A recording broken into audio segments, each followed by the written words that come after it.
자, 오늘 하나님의 말씀은 로마서 9장 14절부터 29절까지의 말씀입니다. 로마서 9장 14절부터 29절까지의 말씀 봉독해 드리겠습니다. 그런데 우리가 무슨 말을 하리요? 하나님께 불의가 있느냐? 그럴 수 없느니라. 모세에게 이르시되 내가 긍휼히 여길 자를 긍휼히 여기고 불쌍히 여길 자를 불쌍히 여기리라 하셨으니 그런데 원하는 자로 말미암음도 아니요 다른 박질하는 자로 말미암음도 아니요 오직 긍휼히 여기시는 하나님으로 말미암음이니라. 성경이 바로에게 이르시되 내가 이 일을 위하여 너를 세웠으니 곧 너로 말미암아 내 능력을 보이고 내 이름이 온 땅에 전파되게 하려 함이라 하셨으니 그런데 하나님께서 하고자 하시는 자를 긍휼히 여기시고 하고자 하시는 자를 완악하게 하시느니라. 혹 내가 내게 말하기를 그러면 하나님이 어찌하여 허물하시느냐? 누가 그 뜻을 대적하느냐 하리니 이 사람아 내가 누구에게 감히 하나님께 반문하느냐? 지음을 받은 물건이 지은 자에게 어찌 나를 이같이 만들었느냐 말하겠느냐? 토기쟁이가 진흙 덩이로 하나는 귀 있을 그릇을 하나는 천 있을 그릇을 만들 권한이 없느냐? 만일 하나님이 그의 진노를 보이시고 그의 능력을 알게 하고자 하사 멸하기로 준비된 진노의 그릇을 오래 참으심으로 관용하시고 또한 영광 받기로 예비하신 바 긍휼의 그릇에 대하여 그 영광의 풍성함을 알게 하고자 하셨을지라도 무슨 말을 하리요? 이 그릇은 우리는 곧 유대인 중에서뿐 아니라 이방인 중에서도 부르신 자니라. 호사에 그래도 이르기를 내가 내 백성 아닌 자를 내 백성이라 사랑하지 아니한 자를 사랑한 자라 부르리라. 너희는 내 백성이 아니라 한 그곳에서 그들이 살아계신 하나님의 아들이라 일컬을 받으리라 함과 같으니라. 또 이사야가 이스라엘에 관하여 외치되 이스라엘 자손들의 수가 비록 바다의 모래 같을지라도 남은 자만 구원을 받으리니 주께서 땅 위에서 그 말씀을 이루고 속히 시행하시리라 하셨느니라. 또한 이사야가 미리 말한 바 만일 만군의 주께서 우리에게 씨를 남겨두지 아니하셨더라면 우리가 소돔과 같이 되고 고모라와 같으리라 함과 같으니라. 아멘. 오늘 말씀은 하나님의 주권과 은혜라는 제목으로 함께 나누려고 합니다. 우리 앞단락에서 아브라함의 혈통으로 났다고 해서 무조건 다 약속의 자녀가 아니라 오직 하나님께서 주권적으로 택하신 자들만이 진정한 약속의 자녀이며 구원받을 수 있다는 것을 우리가 배웠고, 근데 이것을 잘못 이해하게 되면 오해를 불러일으킬 소지가 분명히 있다는 겁니다. 왜냐하면 하나님이 아직 태어나지도 않은 쌍둥이 사이를 구분하여서 하나는 사랑하고 다른 하나는 미워하셨다면 우리가 하나님께 대하여 뭔가 약간 의혹을 가질 수 있다는 겁니다. 왜냐면 하나님께 어떤 불의가 있으신 거 아닌가? 하나님께서 미리 어떻게 보면 아기가 아직 생기기도 전이잖아요. 근데 이미 태에서 아기가 생기기도 전에 첫째와 둘째를 구별했다는 거예요. 그러니까 하나님이 임의로 어떤 자는 선택하고 어떤 자는 배제하신다라는 것은 의롭지 못한 것이 아닌가. 그리고 이것은 당시 스스로 약속의 자녀라고 생각하고 당연히 구원받을 줄로 믿고 있었던 유대인들에게는 충격적인 그런 말이었을 것이다라는 겁니다. 때문에 바울은 오늘 본문 14절에서 주권적 선택을 하시는 하나님께 불의가 있느냐? 그럴 수 없다라는 거예요. 그러한 질문을 딱 제기하면서 이에 대해서 결코 그럴 수 없다라고 말합니다. 14절 말씀 보면 그런즉 우리가 무슨 말을 하리요? 하나님께 불의가 있느냐? 그럴 수 없느니라. 그래서 여기서 말하는 그럴 수 없느니라라는 말, 원어적인 의미로는 메게네이토라고 씁니다. 메게네이토라고 쓰는데 이것은 어떤 단호한 어떤 부정을 얘기를 해요. 그래서 바울은 이러한 주장을 단호하게 거부하고 있다는 겁니다. 그래서 본문 15절 말씀에 모세에게 이르시되 내가 긍휼히 여길 자를 긍휼히 여기고 불쌍히 여길 자를 불쌍히 여기리라 하셨으니. 그러니까 하나님께서는 어떤 심판이 중요한 게 아니라 심판받아 죽을 자들임에도 불구하고 그들에게 긍휼을 베푸시는 것, 그들에게 자비를 베푸시는 것, 이게 더 중요하다는 거예요. 여기서 바로는 하나님은 무엇보다도 자비와 긍휼의 하나님이다라는 사실을 강조하고 있다는 겁니다.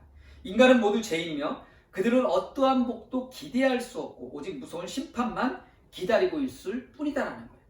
그러니까 원래는 다 죽어야 될 사람인데 그 중에 일부가 선택된 것, 그것조차 어떻게 보면 오로지 하나님의 주권적인 자비와 긍휼에 의한 결정이다라는 거예요. 그것은 사람의 의지나 노력에 근거한 것이 아니라 오직 하나님의 자비 안에서만 하나님의 백성은 존재할 수 있고 유지될 수 있다는 그런 말씀이기도 합니다. 오늘 보면 16절 말씀 보면 그런즉 원하는 자로 말미암음도 아니요 다른 박질하는 자로 말미암음도 아니요 오직 긍휼히 여기시는 하나님으로 말미암음이니라. 그래서 여기 말씀 속에 나타난 원하는 자, 다른 박질하는 자, 이것은 어떻게 보면 구약 시대의 모세나 여러 선지자들을 지칭한다고 할 수 있어요. 그러니까 모세나 여러 선지자들이 자기 백성들을 위해서 어때요? 자기의 생명까지도 걸고서 막 그 노력을 애를 쓰잖아요. 하나님 앞에 막 그 백성들을 구원하기 위해서 엄청나게 수고를 한다고. 근데 그렇다고 해서 그들의 수고 때문에 하나님께서 그들을 구원하시는 것은 절대 아니다라는 거예요. 그래서 어떻게 보면 인간적인 어떤 가치 기준에 보면 어떻게 보면 헛된 거예요. 모세가 아무리 노력해도 엘리야가 아무리 노력해도 이사야가 아무리 노력해도 그거에 상관없이 하나님은 사랑할 만한 자를 사랑하시고 버릴 자를 버리시는 거예요. 그러니까 하나님의 주권이다라는 거예요. 그러니까 모세의 수고 자체가 어떻게 보면 헛수고가 될 수도 있는 부분이에요. 그러니까 그런 것 때문에 이제 어떻게 보면 여기서 사도 바울은 이러한 질문을 던지고 그런 부분에 대해서 이제 다른 비유를 들어가면서 설명하고 있다라는 겁니다. 오직 인간의 구원은 하나님의 긍휼과 은혜에 의해서 좌우되기 때문이다라는 것. 그래서 사도 바울은 모세에게 하신 말씀을 한 번 더 인용합니다. 그리고 바울은 17절에서 바로에게 하신 말씀을 한 번 더 또 인용하는 거예요. 뭐라고 하냐면 성경이 바로에게 이르시되 내가 이 일을 위하여 너를 세웠으니 곧 너로 말미암아 내 능력을 보이고 내 이름이 온 땅에 전파되게 하려 함이라. 바로 왕이라고 하면 어떻게 보면 하나님도 믿지 않고 이방의 왕이야. 그리고 이스라엘 백성들을 괴롭히고 이스라엘 백성들을 죽이기까지 한 왕이에요. 근데 그 바로까지도 하나님이 세우셨대. 하나님이 세우시고 하나님께서 그 바로를 통해서 하나님의 능력을 보이시고 하나님의 영광을 온 땅에 전파하게 하기 위해서 그렇게 세웠다라는 거예요. 그래서 이 말씀은 하나님이 구원의 능력과 주권적인 자비를 드러내기 위해서 완악한 바로를 역사의 무대에 등장시켰다라는 것을 의미한다라는 거예요. 그래서 우리가 어둠 위에 빛이 오면 이런 찬양 부르잖아요. 그죠? 그러니까 어둠이 있어야 빛이 더 그 온전한 그 밝음을 더 확연하게 드러내는 것과 마찬가지인 그런 이치다라는 거예요. 결국 인간은 모두 하나님의 손안에 있다라는 거예요. 그들은 긍정적이든 부정적이든 하나님의 목적을 이루는데 쓰임을 받는다는 것입니다. 그러면 우리도 또한 의문을 가질 수 있어요. 우리가 성경을 통해서 알 수 있는 것은 타락한 인간은 죄의 지배 아래에 있기 때문에 처음부터 반역자들이며 하나님은 그런 자가 더욱 완악해지도록 방치하였다라는 그런 사실입니다. 바로의 예를 들어도 바로도 뭐예요? 하나님께 더욱더 강팍하게 만들어가지고 더 이스라엘 백성들을 끝까지 막 괴롭히잖아요. 그래서 바로는 자신의 마음을 강팍하게 해서 하나님 앞에 겸비해지기를 오히려 거부했다라는 거예요. 그것은 하나님이 바로를 제 가운데 내버려 두셨기 때문이다라는 거예요. 이것은 로마서 1장에서 얘기하는 하나님께서 그들을 상실한 마음대로 더러운 욕심대로 어떻게 하셨다? 내버려 두셨다. 이것과 같이 연결되는 말씀입니다. 그래서 하나님의 진노가 그 멸망받을 자들을 그 더러운 정욕 가운데 그냥 내어버려 두시는 거다. 그것 또한 하나님의 심판의 일환일 수 있다는 거예요. 그래서 이어지는 19절 이하의 말씀에서 바울은 이와 같은 의문에 대해서 이제 아주 유명한 비유를 하나 드려요. 그게 뭐냐면 토기장이의 비유. 이것은 구약에서도 몇 번 나오고 있어요. 그래서 토기장의 비유를 들어서 명확하게 이야기를 하는 거예요. 만일 어떤 자가 선택되어 구원을 받는다면 그것은 오로지 하나님의 자비 때문이며 모두가 멸망받아야 마땅한데 그 중에 얼마를 하나님이 구원해 주신다는 거예요. 그것만 해도 감사하다는 거예요. 원래는 다 죽이셔야 되는데 다 죽이시지 않고 어떻게 한다는 거예요? 그들 가운데 그냥 하나님께서 얼마를 그냥 불쌍히 여기셔서 구원해 주신다는 거예요. 그래서 하나님이 얼마나 자비롭고 은혜로우신 분인지를 극명하게 보여주는 그런 말씀이다라는 거예요. 우리의 구원은 전적으로 하나님의 선택 의지에 달려 있다라는 거. 어느 누구도 하나님께 구원의 은혜를 요구할 권한이 없다라는 거예요. 우리가 하나님 앞에 하나님 난 구원받고 싶으면 나 구원해 주세요. 이렇게 할 만한 아무런 자격도 없고 그럴 능력도 없는 거예요. 은혜를 받을 대상을 결정하는 것은 뭐예요? 하나님의 주권적인 영역에 속한 것이다라는 거예요. 그래서 하나님은 창조주로서 절대 주권을 가지고 계신 분이시다라는 것. 그분이 하시는 어떤 존재에게도 책임지지 않으며 하나님이 판단을 받으시는 기준은 하나님 자신뿐이다라는 거예요. 그래서 인간이 하나님께서 하시는 일을 판단하는 것은 주제넘는 일이다라는 거예요. 그것을 오늘 보면 20절 말씀에 표현하고 있어요. 이 사람아, 내가 누구이기에 감히 하나님께 반문하느냐? 지음을 받은 물건이 지은 자에게 어찌 나를 이같이 만들었느냐? 말하겠느냐? 그렇습니다. 인간은 피조물에 불과하며 인간이 마땅히 해야 할 일은 겸손히 자기 위치를 수용하는 것이다라는 거예요. 토기장이가 진흙한 덩이로 용도에 따라서 하나는 귀 있을 것을 만들고 하나는 천 있을 것을 만들고 그리고 만들었다가도 뭐예요? 마음에 안 들면 그냥 깨트려 버린다는 거예요. 깨트려 버리고 다시 반죽해갖고 또 다른 것을 만든다는 거예요. 그런다 할지라도 진흙이 토기장이한테 아니 왜 당신 맘대로 그리고 막 깨진 그릇이 왜 당신 맘대로 나를 만들어 놓고 깨트립니까? 이렇게 할 수 없다라는 거예요. 그 권리는 토기장이에게 있다라는 거예요. 하나님도 마찬가지다라는 거예요. 그래서 하나님은 구속사 속에서 자기 목적을 성취하시기 위해서 여러 인간들이 다양한 역할을 하도록 정하셨다라는 겁니다. 22절에서 23절 말씀에 보면 만일 하나님이 그의 진노를 보이시고 그의 능력을 알게 하고자 하사 멸하기로 준비된 진노의 그릇을 오래 참으시고 간용하시고 또한 영광받기로 예비하신 바 긍휼의 그릇에 대하여 그 영광의 풍성함을 알게 하고자 하셨을지라도 그러니까 하나님께서 이것을 택하든 저것을 택하든 뭐 어떤 식으로 역사를 이루어 가시든지 간에 뭐라는 거예요? 우리는 아무런 할 말이 없다라는 거예요. 그건 하나님의 고유 영역이다라는 거예요. 하나님의 주권이다라는 거예요. 좀 더 구체적으로 말하면 이스마엘이라든지 뭐 에서라든지 바로라든지 그리고 완악해진 그런 유대인에게서 어떤 부정적인 역할을 하나님이 부여하셔가지고 그들로 하여금 그런 악한 생활을 살게 하시고 그들이 오히려 뭐 더 막 어떤 엄청난 복을 받아갖고 더 떵떵거리며 잘 살게 하실지라도 설령 그러실지라도 그리고 때로는 어떻게 보면 믿는 자들이 더 힘들게 살고 또 착한 사람들이 일찍 죽는다는 말 많이 하잖아요. 보면 제가 어떻게 살아오면서 보니까 그래요. 정말 바보같이 착하게 사는 사람들이 병도 많이 걸리고 일찍 죽는 거를 참 많이 봤어요. 안타깝게도.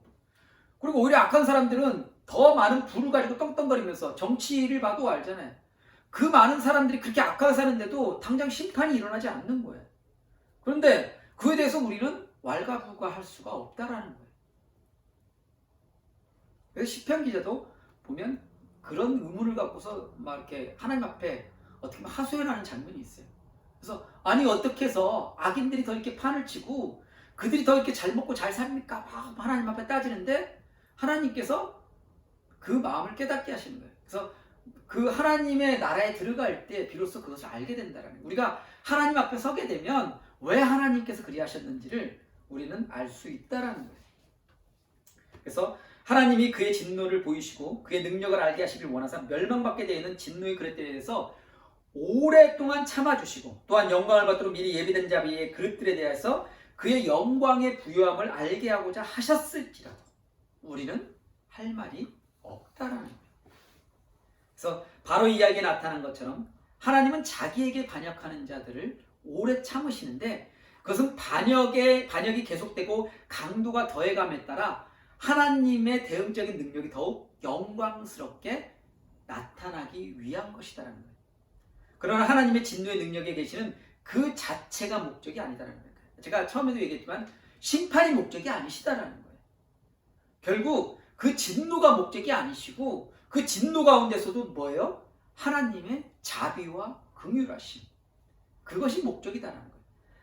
하나님의 진노의 능력에 계시는 그 자체가 목적이 아니며 결국 자비의 그릇에 대한 하나님의 영광이 얼마나 부유한 것인지를 나타내기 위한 것이다라는 겁니다. 그래서 하나님의 궁극적인 목적은 자비의 영광을 우리 인간들에게 계시하는 것이다. 그런데 자비의 그릇은 더 이상 유대민족만 가리키는 것이 아니다라는 거예요. 유대민족은 나름대로 이것은 오직 우리에게만 부어지는 거야 라고 생각하고 있었는데 오늘 말씀 속에서 보면 알겠지만 그것이 아니다라는 거예요. 유대인과 이방인 중에서 부르심을 받는 자들로 구성된 하나님의 새로운 백성들로 바뀌어진다는 거예요.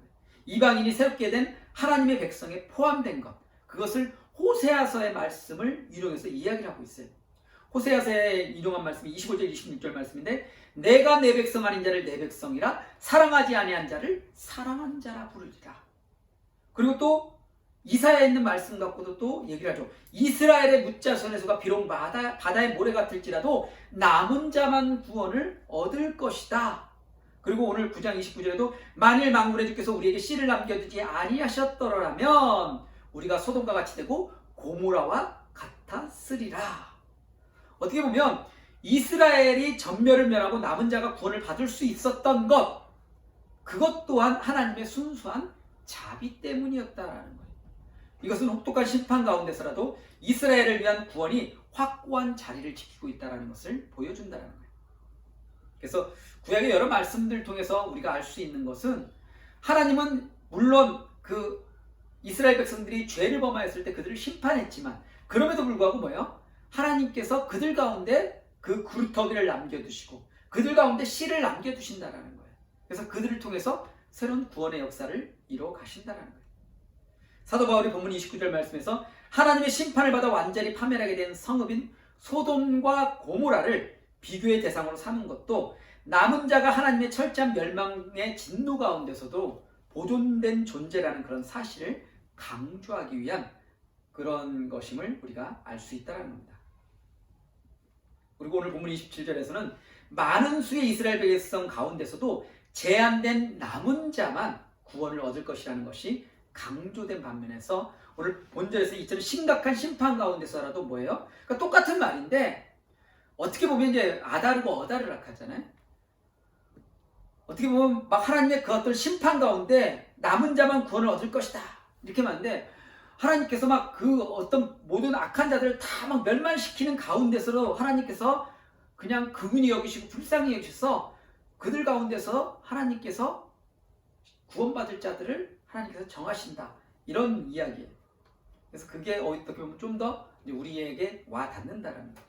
그래서 하나님의 주권적 선택에 대해서 인간은 이의를 제기할 수 없고 단지 경건한 침묵만을 지킬 수밖에 없음을 밝히고 있다는 겁니다. 즉, 절대 주권을 가지신 하나님의 말씀은 결코 변개됨이 없으며 반드시 성취됨을 우리가 기억해야 한다는 겁니다. 이게 바로 오늘 그 사도 바울이 비유를 들어서 우리에게 들려주는 말씀의 핵심이에요. 그래서 민수기 23장 19절 말씀을 읽고서 마치도록 하겠습니다. 하나님은 사람이 아니시니 거짓말을 하지 않으시고 인생이 아니시니 후회가 없으시도다. 어찌 그 말씀하신 바를 행하지 않으시며 하신 말씀을 실행하지 않으시랴. 그래서 제가 얼마 전에 이렇게 어떤 분한테, 목사님한테 문자를 탁 드렸는데, 그 목사님이 하시는 말씀이, 하나님께서 보내셨으면 분명히 하나님께서 뜻이 있어 보내셨으면 분명히 또 그곳에서 또 길을 열어주시고, 하나님께서 어디로 보내시든 간에 분명히 해야 될 일 또한 하나님이 알아서 주실 것이다라는 그런 말씀을 하시더라고요. 그래서 참 어떻게 보면 그게 믿음인데, 우리는 어떻게 보면 너무 우리가 믿음이 없기 때문에 자꾸 의심하게 되고 자꾸 조급해하는 것이 아닌가라는 그런 생각을 한번 했어요. 그래서 모든 것은 어떻게 보면 하나님의 주권임을 우리가 오늘 말씀을 통해서 배우잖아요. 그러니까 하나님의 주권 아래 우리가 있다라는 겁니다. 그렇기 때문에 하나님께서 하고자 하신다면 어떤 길이든지 간에 그 길 속에서도 또한 하나님께서 놀라운 그런 영광을, 하나님께서 영광 받으실 만한 그런 일들로서 그렇게 바꿔 가신다라는 거예요. 그래서 우리 모두가 그러한 소망을 가지고서 하나님 말씀 가운데 승리할 수 있기를 간절히 원합니다. 거룩하신 하나님, 오늘도 하나님의 말씀을 잠시 나눕니다. 하나님의 절대적인 주권 앞에 우리가 어떻게 살아야 되는지 다시 우리 신앙을 돌아보게 하시고, 하나님의 그 자비와 긍휼하심을 우리가 기대하며 또 그 가운데 우리가 하나님 앞에 또한 회개하며 손들고 나아갈 수 있도록 주여 도와주시옵소서. 주님께서 원하시면, 주님께서 쓰고자 하시면 어떤 것이든 무엇이든 다 변하여 복이 되게 하실 것을 우리가 믿습니다. 그 영광 가운데 우리를 이끌어 주실 것을 믿사오며 이 모든 주 예수 그리스도의 이름으로 기도드립니다. 아멘.